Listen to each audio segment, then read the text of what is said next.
Selon le MEDEF, le mouvement des entreprises de France, la hausse du prix de l'énergie coûterait 16 milliards d'euros aux entreprises françaises cette année.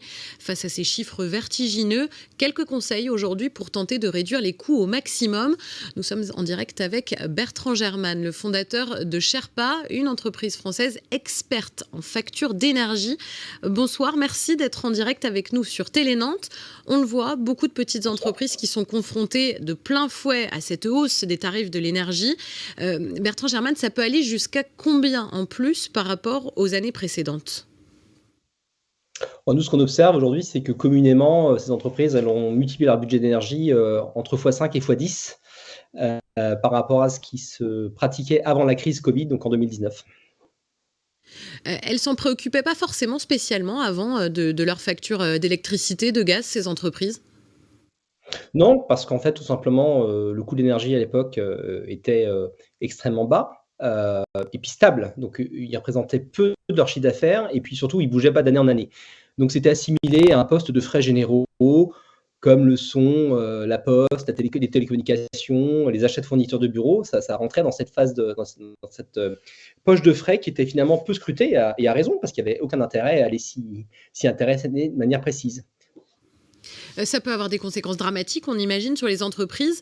Vous dites il faut commencer par déchiffrer son contrat, c'est-à-dire ? En fait, tout simplement, contrairement au particulier, le particulier, lui, il peut changer de contrat quand bon lui semble. Il n'a pas d'engagement avec son fournisseur d'énergie. Une entreprise, quand elle signe un contrat, elle le signe pour une certaine durée. Donc, en général, elle est engagée sur la durée de ce contrat et elle peut difficilement en sortir. Donc, la problématique à laquelle font face les entreprises d'aujourd'hui, c'est que elles sont arrivées avec des contrats qui sont arrivés à échéance en fin d'année 22 et elles ont été sous une certaine forme de pression, incitées à re-signer des nouveaux contrats pour 2023, mais avec des tarifs qui sont bien évidemment beaucoup, beaucoup plus importants et ce qu'elles n'avaient pas du tout anticipé à ce moment-là. Vous dites également qu'il faut étaler les activités énergivores sur l'année. Comment est-ce qu'on fait quand on est une entreprise et qu'on a une production, par exemple, à mettre en place ? Typiquement, ça c'est vraiment quelque chose qu'on observe. C'est que si vous voulez, à partir du moment où l'énergie devient un sujet qui impacte votre coût de production, il y a peut-être quelques axes d'optimisation à aller chercher pour essayer de faire travailler certaines machines qui sont très énergivores à des moments où l'énergie coûte un peu moins cher. Et donc, on a la capacité, en allant regarder la façon dont l'énergie est consommée, et surtout quand est-ce qu'elle coûte cher, de trouver des endroits, trouver des moments où on peut peut-être mettre certaines machines à l'arrêt, en faire tourner d'autres qui sont moins énergivores, de manière à réduire, pas nécessairement sa consommation sur l'année, mais en tout cas réduire la consommation au moment où elle coûte le plus cher possible.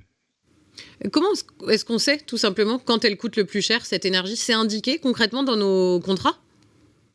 Alors non, ça effectivement, ça c'est vraiment le gros problème et je pense que c'est vraiment la problématique nouvelle à laquelle font face ces dirigeants d'entreprise, c'est que c'est un sujet qui est complexe, sur lequel le niveau d'information est quand même assez difficilement accessible.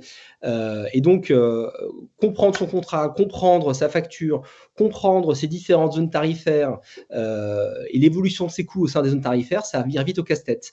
Donc, avant, c'était pas très grave parce qu'en fait, ces coûts bougeaient pas. Aujourd'hui, ça devient un problème grave parce que justement, effectivement, ces coûts sont devenus volatiles. Et donc, il est très important pour ces chefs d'entreprise de comprendre, d'être capable de comprendre où est-ce qu'il faut faire des efforts et où est-ce que finalement c'est pas très intéressant d'aller faire des efforts. Vous, c'est ce que vous faites justement, vous accompagnez des entreprises pour les aider à payer moins par rapport à ces factures. Vous accompagnez notamment des entreprises nantaises.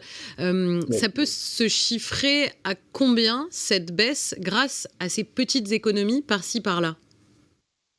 On est capable d'aller chercher des économies de l'ordre de 20-25% sur la facture totale de l'année, voire plus si on est capable de renégocier le contrat, tout simplement parce qu'en fait, une fois de plus, cette technologie qu'on a développée, elle est capable en fait d'aller chercher, d'identifier les endroits où l'effort le moins douloureux est le plus rémunérateur, hein. Autrement dit, l'effort le jeu en veut le plus sa chandelle, c'est-à-dire trouver les moments où finalement, en déportant telle consommation sur un autre moment, on va réussir en fait à baisser de manière significative son coût d'énergie sur l'année.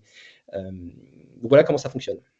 Vous constatez quoi? Qu'est-ce qui, en quelques mots, coûte le plus cher aux entreprises aujourd'hui? Ce sont les machines, beaucoup?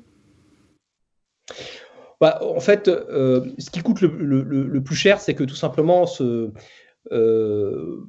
concernées en fait toutes les entreprises qui, d'une certaine façon, utilisent de l'énergie, si vous voulez, pour faire tourner une usine ou pour faire tourner un entrepôt, que ce soit de la manutention, que ce soit des robots, que ce soit des machines qui fabriquent quelque chose. C'est moins sensible dans le secteur tertiaire, c'est beaucoup plus sensible effectivement dans le secteur industriel. Merci beaucoup Bertrand Germain d'avoir été avec nous sur Télé Nantes et pour toutes ces explications.